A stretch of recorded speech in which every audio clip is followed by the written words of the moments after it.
Welcome back to another episode of The Point of Disorder, where we try to find the humor somewhere, anywhere. Here from the swing state trenches of Michigan, I'm Adrienne. I'm Julie. And I'm Gina. Y'all can find us on social media at The Point of Disorder and share it with your friends so we can start making some damn money over here.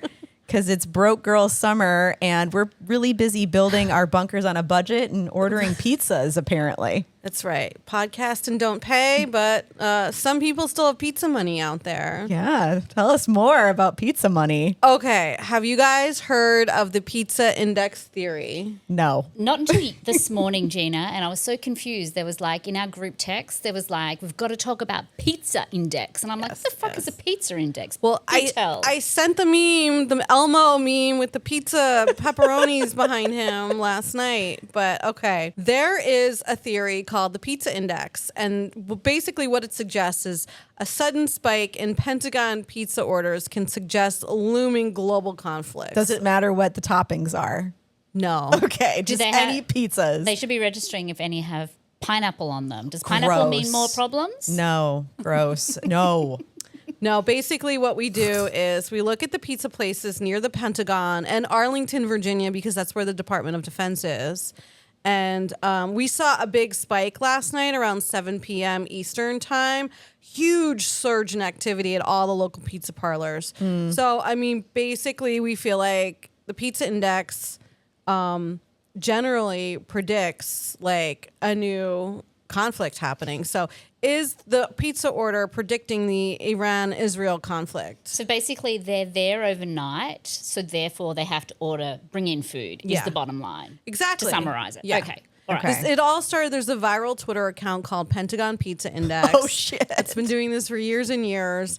And he has kind of accurately predicted some global conflict in the past. So that is what the pizza index is. It's kind of really scary, actually. Yeah, that is really scary. And I feel like this tie into pizza and war, it feels disparate, but it also feels very accurate. And it is giving me a lot of anxiety. I mean, I know we're all kind of not experts, if you will, on this type of foreign policy. No. If you want that, go to NPR. Let's just for sure, we are not experts on the geopolitics of the Middle East. No. But we have some feels. But you know who else is not an expert on the geopolitics of the Middle East? Our president. That's correct. He is using, his Truth Social accounts to essentially translate what his foreign policy is, and talking about going to war with Iran. After telling us that he was going to be the peace president and he was going to end wars on day one. All wars are over. I know. Everything was all going to be. And now what do we have? 3 going at the same time? I don't even know. Yeah, it's hard to tell, right? What timeline is it where we've got, pizza orders predicting global conflict, Trump basically making up foreign policy as he types on Truth Social, and Ted Cruz and Tucker Carlson having a bitch fight with each other live on Twitter. Oh this my is God. my favorite. I am so here for this portion of it, mainly because you can see, I feel like I'm getting ready for the QAnon versus the Federalist Society cage match. And I want Mike Lindell to be the host with Steve Bannon. Yes, Alex Jones. Oh, this could be a total UFC MMA thing. Yeah. I know Trump's really into that, so we could put them all in a cage together. Linda McMahon can totally set this up. Finally, she's useful for something. Now you're all on my page, but I want specifically Steve Bannon. I want him to be the commentator. So I want him to be He's commentating. good at that. Yeah, I feel like that would be a good. I mean, for fuck's sake. He's at the folding table. And then you've got, I did love that Mike Huckabee, who's the Israeli ambassador, text or whatever to Trump. Did you guys see this? I put it in the group chat. Oh, did you see that group chat? I may have been asleep by then. Anyway. He sent a massively long text from a bunker in Tel Aviv. And basically it said, you didn't seek this moment sought you. Oh, what? And then there was some Jesus shit in there. Oh, I feel super safe, y'all. I feel super safe. I've got like a new plan for all of this, like the horrors and the Holocaust to come, the nuclear Holocaust to come. My plan is to start looking at Airbnbs for extended vacations to decommissioned missile silos in the New Mexico desert. That's my plan. Make sure they have a pizza oven in them. Right? Gotta order the pizzas, and That's not a bad idea. I don't know. Maybe that's where the Ayatollah is hiding out. He might be in a decommissioned missile silo in New Mexican desert. Christy Nome will find him if he is. She's in the hospital right now with some allergic reaction, quote unquote. Or to the pizza. Yeah, probably to the Bad pizza. She probably has an allergy to one of those. If anyone wants to find Christy Nome and cosplay a little journalism, she will be in Detroit tomorrow at a little conference with local police force, and probably Mikey Bouchard will be there. Oh, happy bootlicking. Juneteenth. Is that how they're celebrating? Well, it's on the 20th. Oh, But yeah. shit. Yeah. Okay. But like, I like your idea of like, I feel like we should go to like the next big like prepper convention. Yeah. I need a fucking bug out bag. This is where the horseshoe starts coming around, guys. This is really happening. Like, I got to get a bug out bag. I've really decided to reprioritize my dating life so that, because of the coming apocalypse, I'm going to prioritize men who have certain skills. I need a Yes. certain skill set in my dating life. What are those skills that you're requiring? Can you build a fire? Do you know how to find and source water? Like really basic shit. You know what? That show Alone, Yes. they should turn it into like Survivor dating. like Man. all the single guys Yeah. should just come out. Like we got to pick the ones Yeah. that built the shelter. Yeah. We're able to Bear catch the Grylls, fish. if you're out there, I'm single. Oh, yeah, it's perfect. I mean, okay, so we've got a lot to cover today, and I think we talked about this in our meeting before. And, in addition to the fact that we're potentially maybe depending on the whims of the president today going to war with Iran and by proxy Russia, there's other shit going on here closer to home. Political assassination happened over the weekend. Horrible, horrible situation where the Minnesota State Representative Melissa Hortman and her husband Mark were murdered. So was their golden retriever, disability aid dog as well, which I just found out about that last night. That's horrifying. Minnesota Senator John Hoffman and his wife Yvette were also hurt incredibly badly. And apparently there was a list where there was a bunch of Michigan Democrats on that list as well. Yeah, that's right, Adrian. Hillary Scalton, Debbie Dingell, Rashida Tlaib, and others. And, as a result, Hillary Scalton actually was going to have a town hall that she canceled because of it. Scary stuff. It is fucking scary. So what I think is really interesting about this, which really concerns me, I feel like one of the reasons we've ended up with Trump is because the everyday people like ourselves feel like we're a long way away, like we don't have any real connection. We're not represented by our politicians and our elected officials. And this is just going to push them further away in terms of they won't turn up for town halls, they're going to have bloody security and all that sort of stuff. So I feel like people are going to be further and further disconnected from their elected officials, and elected officials further and further disconnected from us. And I thought what was interesting was Mallory McMorrow, our state senator here, had an interesting tweet that didn't go down very well. A lot of comments on that on her Blue Sky account. Yeah, she was basically saying, "Oh, I forget. I just call everything a tweet now. That's just It was a skeet. It was a skeet. But she was basically saying it's on all of us, and I just think that's such a misrepresentation of who is doing this. I mean, when you have a look, it's not just what happens and who does it; it's how people react. When you have a look at Utah Senator Mike Lee, and they were twisting it into this person was a progressive. The dude had 70 people on the list. Yeah. They were all either Democrats or people that supported Democrats, abortion providers. This list did not look like any of us progressives would basically build a list in terms of assassinating people. Exactly. I mean, you look at what happened with the governor of Pennsylvania a few months back with the attempted arson, our own governor several years ago and the attempted kidnapping. This is definitely something that's happening more on the right. The rhetoric that's shaping it is more on the right. Like you said, Senator Lee, I mean, he basically tweeted and said that they deserved it. He said Marxists get what they deserve, which is horrible. What a fucking horrifying thing to say. But that's led by Trump. Yeah. I mean, he literally, the rhetoric that he talks about and what he's done, you know, obviously most recently in LA, and their behavior is targeting. And look, maybe he's not going to go ahead with it, but people with more firearms and less, let's say, mental aptitude are going to go out and do that. And we see it all the time. Yeah, I mean, speaking of the mental aptitude and the mental health as well, I mean, you're talking about a Republican Party who continues to go after immigrants and undocumented people and demonize them. And they want to spend $150 billion for ICE and border security. And they say things like, you know, even one death of an American by a quote unquote illegal alien is too many. But then they don't spend a fucking dime on gun safety, mental health, health care for people in this country who really need it. And, you know, you look at all of the mass shootings and the access to guns we have here, the cognitive dissonance is real. I feel like the legacy media is failing us by not pointing things like that out. You know, this isn't a both sides situation. No, like, why isn't the media, number one, calling this what it was, domestic terrorism? Yes. Number two, calling out all of the disinformation that's going on. Like, this man clearly had an ideology. The far right, not even the far right, just the right is totally trying to spin it. Nobody's discussing, no, nobody on the right is condemning the lies either. And I feel like that should be an entire topic of conversation, and we haven't heard it discussed anywhere. Yeah, I mean, political violence it should be unacceptable by either party. Yeah. And if you've got one side of it sort of tacitly endorsing it. Well, like you said, Senator Lee, and he wasn't the only one. No, he wasn't. He was the most egregious one, but they're all fanning the flames. They're absolutely doing that. And, you know, turnabout's fair play at the end of the day too. Like, this could happen to any of them at any time. If you're giving that kind of permission to one side, then you're giving it to the other.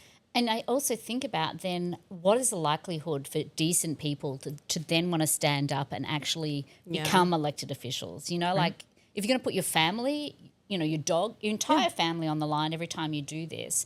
I mean, remember that Minnesota is an interesting place. It's always been, you know, it's a bit of a swing state like us. And like we mentioned, there were our elected officials were on that list as well.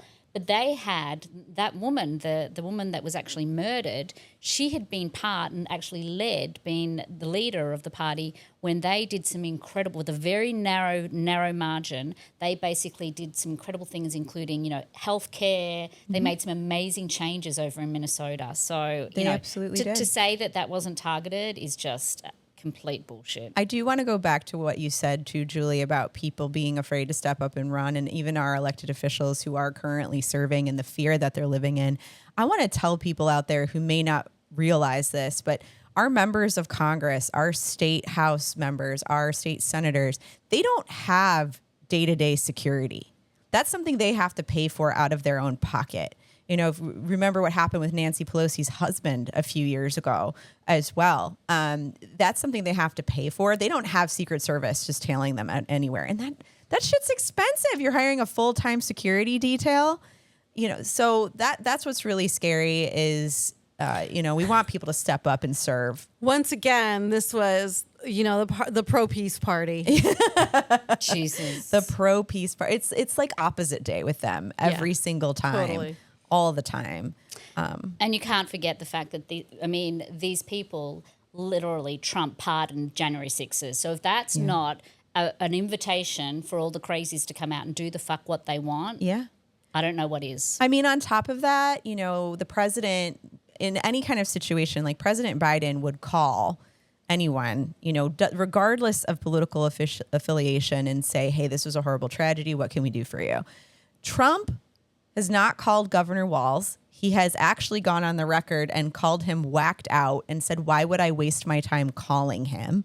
Which again, it comes from the top. These are the things that come from the top. The fish rots from the head. The fish rots from the head. I love all of your sayings. You know, it's absolutely true. I think, you know, cabinet members may get some security. At least ICE is following Kristi Noem everywhere she goes, and they'll arrest anybody who comes within, like, you know, 100 feet of her, as we saw with Senator Padilla last week. But yeah, it's a scary time that we're living in. I know we're always trying to find the humor in everything. So why don't we try to take the humor back to our own home state here in Michigan and talk about everybody's favorite Mr. Potato Head bucket of parts, House Rep Leader Matt Hall. We just, full transparency, we actually start to write and talk about what we're going to discuss on the pod on a Monday. And we may as well have started like 5 years ago, quite honestly, because so much happened between Monday and now. But on Monday, we were basically talking through, and it came up that Michigan State House Republicans were cancelling this week's session to stay in D.C. and kiss the ring. So they canceled it like a week ago. So they knew, like, it was a premeditated cancellation. But we didn't know.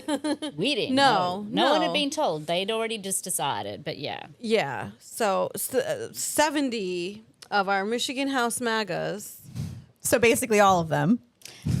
So they I didn't went even know down. there were 70. So reminder, they went down to DC for the parade, right? Yeah. So that's where they were. Oh, the parade where nobody was. That's It was right. They were convenient. there, though. It was conveniently tied into the parade weekend where we saw people like the Maddox posting on Twitter, like they were actually the first ones in line at Trump's birthday Because there was parade. nobody there. Yeah, exactly.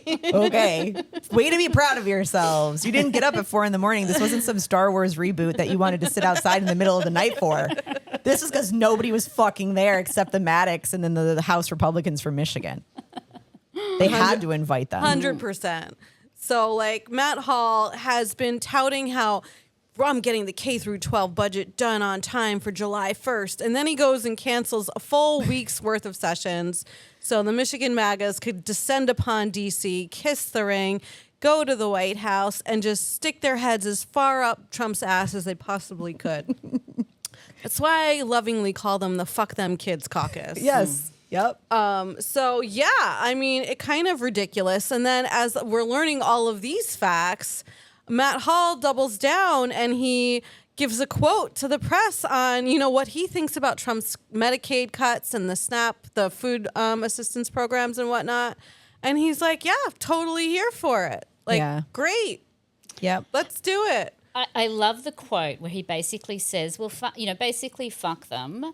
It doesn't matter that we're not going to have enough money here in Michigan to pay for all of these. We're going to be left carrying the can in terms of paying for, the medical bills, Medicaid, etc. here in Michigan. This is like literally his policy. Like, sick and hungry in Michigan, totally cool with and it. Too bad for you. He basically said, the Whitmer administration has a track record of paying out a lot of people that shouldn't be paying out to for Medicaid and other benefits.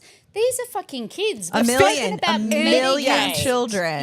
In Michigan, it's 50% of the Medicaid recipients are children. So it's like, fuck you kids again. Is it just willful ignorance, do you think? No, they know. They know exactly what cruelty. they're doing. They know exactly that these are is it just more of a, we hate poor people, so fuck you, and we don't really care. The cruelty is the point. Yeah. We've just got to always remember that the cruelty is the point. I mean, they leave no room whatsoever, apart from if it's them, right? Because I've been to a lot of MAGA rallies. I see these people. I always say most of them don't have a pot to piss in, and I'm sure they're the ones that are the first ones taking out taking social welfare. But They don't know. They don't have any idea. I know one of my clients in the disability community is very connected with Huizenga, and she has been adamant that he is not going to do any of this stuff. And I'm like, you got to look at his voting She's record. on crack. Yeah, like- because let me tell you. Allegedly? Okay. The congressional baseball game was last week. Oh, we great. literally had people there. Huizenga played in it. And folks were outside on the sidelines, like screaming at him, calling him a murderer. Like, you're voting yes on policies that will result in the death of Michiganders. And he's just smirking and being like, yeah, okay. So, yeah, no, he's absolutely down to clown with these fools. Yeah, absolutely. I mean, but this is the policy, right? It's no meals, no medicine, just misery. That's their policy. the 3 M's. The 3 M's. Oh my God. Okay, so that's what's happening with the big beautiful budget. Matt Hall is here for it. He is here for the additional administration costs it's going to cost the state of Michigan. He's here for starving children, kicking people off their insurance. They're here for death, murder, destruction, as we already know. But there is kind of a bright spot. Yes. From Senator Slotkin this week. We do want to give our senator some props for going after some questionable statements from our illustrious Defense Secretary Pete Hegseth, everybody's favorite. So yeah, she basically told him he has no balls. I'll play the clip. Oh, it's perfect because it was glorious. Have you given the order to be able to shoot at unarmed protesters in any way? I'm just asking the question. Don't laugh. Like the whole country. And by the way, my colleagues across the aisle. What is that based on? What evidence would you have that an order like that has ever been given? Giving that order to your predecessor, to a Republican Secretary of Defense, who I give a lot of credit to because he didn't accept the order. He had more guts and balls than you because he said, I'm not going to send in the uniformed military to do something that I know in my gut isn't right. He was asked to shoot at their legs. He wrote that in his book. That's not hearsay. So your poo-pooing of this, it just shows you don't understand who we are as a country, who we are. And all of my colleagues across the aisle, especially the ones that served, should want an apolitical military and not want citizens to be scared of their own military. I love the military. I served alongside my whole life, so I'm worried about you tainting it.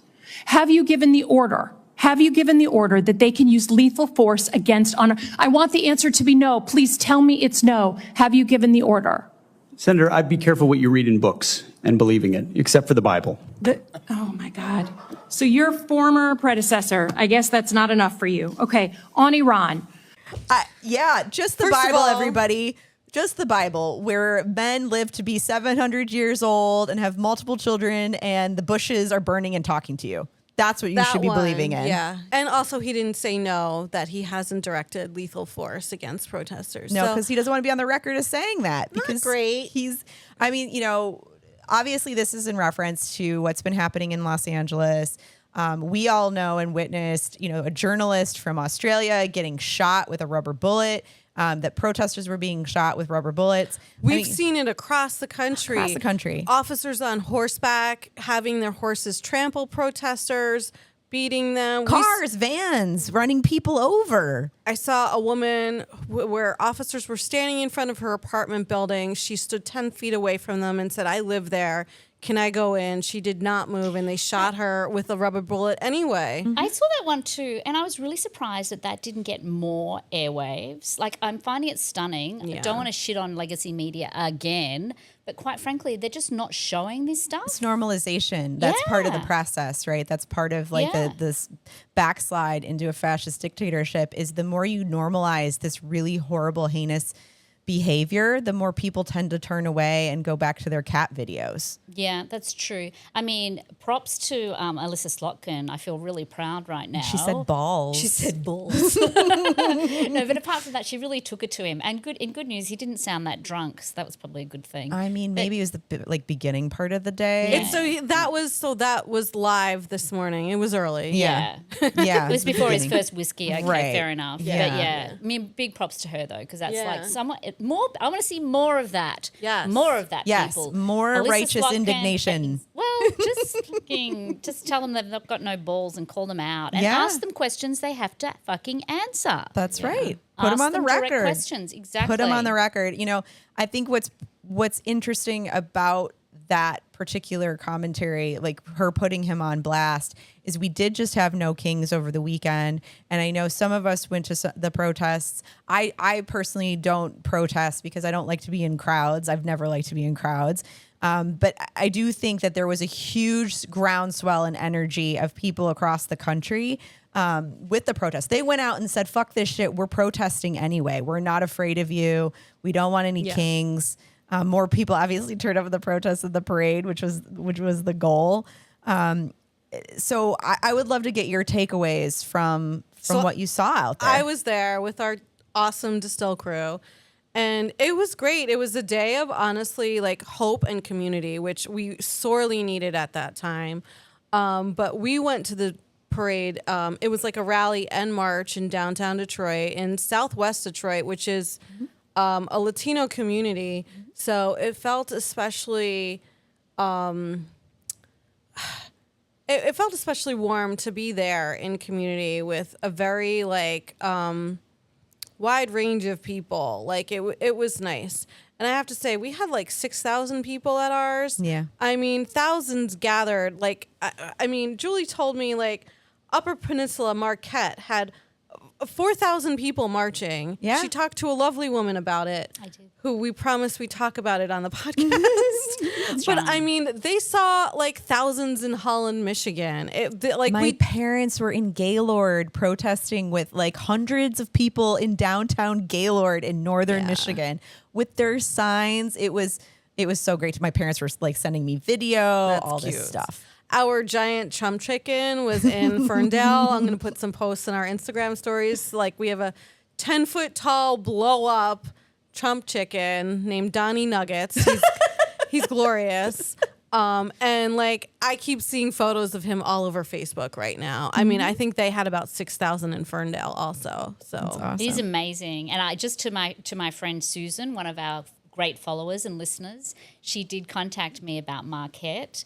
And so interesting, 4,000 people went, but only 25,000 people live there. So it's a tiny place when you think about what percentage of Marquette. I think it's pretty amazing. Yeah, I know almost the have Upper Peninsula is pretty like red. a quarter But of there's, Marquette people. is obviously, that's amazing. Beaver Island had 100 people out at a protest. Where is Beaver Island? It's all the way. It's like this tiny island between Michigan and Minnesota it's and in the Lake- Upper Peninsula. in Lake Superior? It's in the middle of Lake Michigan, I think. As an Oh. Australian, I cannot let you saying Beaver Island Beaver not be ignored because that is Island. hilarious. I'm sorry. That's maybe what they're going to need to rebrand. What's Love Island? I think they probably need to rebrand Love Island to Beaver Island if they want to continue Here. getting views. So there it is. If you leave the Straits of Mackinac and you go west, you eventually hit Beaver Island. Well, here you go, There you Beaver go. Island, There you know. gentlemen. There's just Very, very little island, not many people there, but 100 of them decided to come out. summer plans. I mean, fuck, the Villages, Florida had 2,000 golf carts lined up. Oh my with God. people like with signs next to them. I loved Yeah. seeing like the retirement homes where all Yeah. the little old people were coming out with their signs Yeah. too. Like that's fantastic. And I know that there's been some actual real positive things that have happened this week. I mean, I don't want this to be all doom and gloom. I think the fact that the No Kings protests went off so well, they were nonviolent for the most part. People did a great job. I found what gave me some joy this week is that Trump has said that the ICE is going to pause their raids on farms, restaurants, and hotels. They're great farm workers. He's selectively picking what industries now. So let me tell you why he did that. I love this. because he Okay. listened to us last week and we spoke about this, Gina. yes, I did. Jeez, he listened to us. We spoke about the I fact. think maybe he did here. Yeah. But he like the hospitality industry are huge Republican supporters and donors. And they specifically went to him, as did the farming industry, and they said, your raids are literally killing our businesses. We have no workers left. Cut this shit out. And he responded in kind and was like, cool, yeah, we'll just go to blue cities and raid there instead, where I don't have voters and donors. So I have a take on this. I do think he listened to us last week, but I also want to say that these pricks, these business owners, literally thought that they were voting for someone to get them tax cuts. Yeah. Now they're fucking worked out. There's going to be tourism's dead. Yeah. Like no fuckers coming to America anytime soon. So the whole summer is going to be fucked for cities like across the country. Yeah. It's going to be dead. But we have no workers. No. And no workers. So Right. basically, these We have people. no maids to clean our hotel rooms, nobody working in the kitchen, no grounds people. Wait, hold on. This isn't Black Jobs? Isn't this what he was talking about? Like, this is Black Jobs? Oh my God. Oh my! Wow, I We're didn't think stealing we'd all go our there. white Like, people and black people jobs, picking produce in the fields. Exactly. But these fucking asshole. business owners are literally not going to have to worry about tax cuts because they're not going to be earning any fucking money. Because They're gonna there's be no one to broke. do. They can go do their own. The CEOs of these companies can do the fucking work. That's right. But this is like so Undercover boss. That'd be fun. They wouldn't last the first morning. Nope. Could you just see some guy out there like picking like kale out of a No, strawberry? no, you guys have got it wrong. We're all going to be making Trump phones. Oh, that's right. That's all gonna right. be toilets. Where are To the the Trump lithium phones? mines. You go, Julie. Are the Trump phones? Are they tariff proof? Are we like? They're all going to be made in America by you and me and Gina. That's right. In the Norris. gulag, we're going to get shipped off to because Palantir is coming after us. Let me ask you: does your silo bunker will it fit all of us? You know what? We're going to go on Airbnb and find out. Make it at least a 4-bedroom. I will. Yes. It will have a couple bathrooms, That's right. a below ground pool. And don't worry, we'll be podcasting from there. Yeah, we will It'll have podcast. electricity. Maybe we're in our bunker now. Oh, maybe we are. No one knows where we are. Hey, can I just talk a little bit about the No King's Day? Because I think it was amazing. The footage, I think we spoke about last week, the most important part of it was the visual, and the visual was incredible. I have a little comment that I want to make, and this is just a personal pet peeve of mine, but I do want to call it out.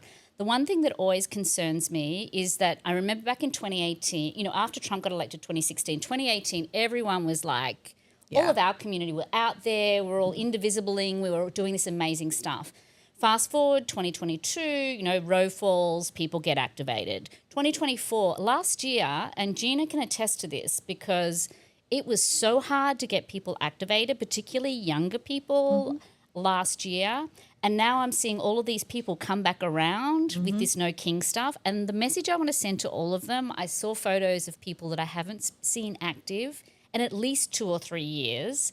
And I just want to say, this is ongoing. The position we're in right now is because we didn't pay attention last year.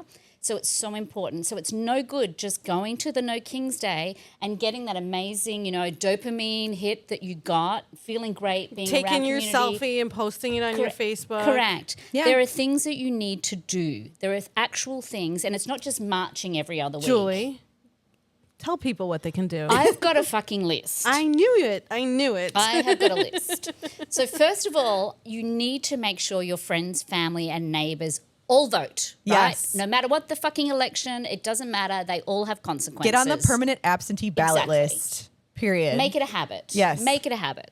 Get educated on local politics. Make sure that they listen to our podcast and follow us on social media. That's how you can educate yourself on local politics. And you can educate your friends by sharing our posts onto your pages. Correct, exactly. Attend community, township, and city meetings because they're happening all the time. Even if it's just about shit you care about, but make sure you stay up on that and you attend. Contact your reps and local, state, federal elected officials often. Make sure they hear your voices. Support local progressive businesses and organisations such as ourselves at Distill Social, any other group, just basically support them. Stop going to Target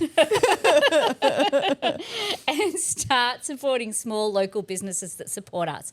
We have got ballot petitions that are coming out again this year that will be on the ballot next year in 2026.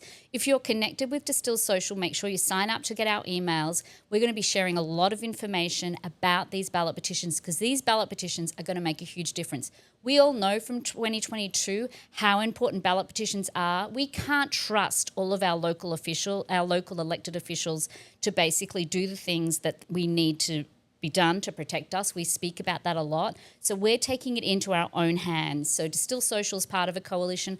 We're doing ballot petitions to tax the rich, fund public education, get money out of politics here in Michigan, and paid family leave.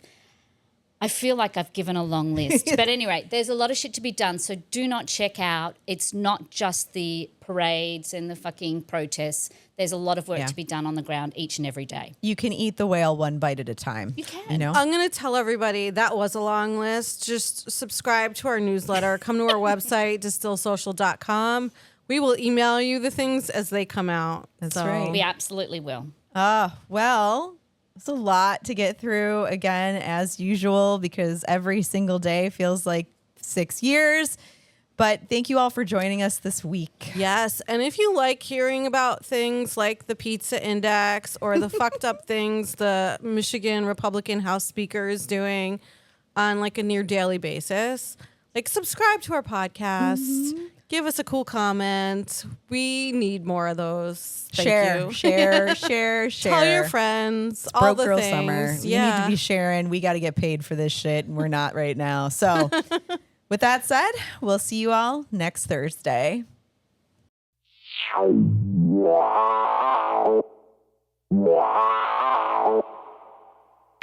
And that's a wrap on today's episode of Point of Disorder. We'd like to extend a huge thank you to everyone who listened today. And if you like us, give us a like, a subscribe, or a review on any place you get your podcasts. And don't forget to follow us on social media at Distill Social and at The Guerrilla Politic. This is the Point of Disorder podcast, signing off. Stay sharp, stay progressive, and above all, stay tuned.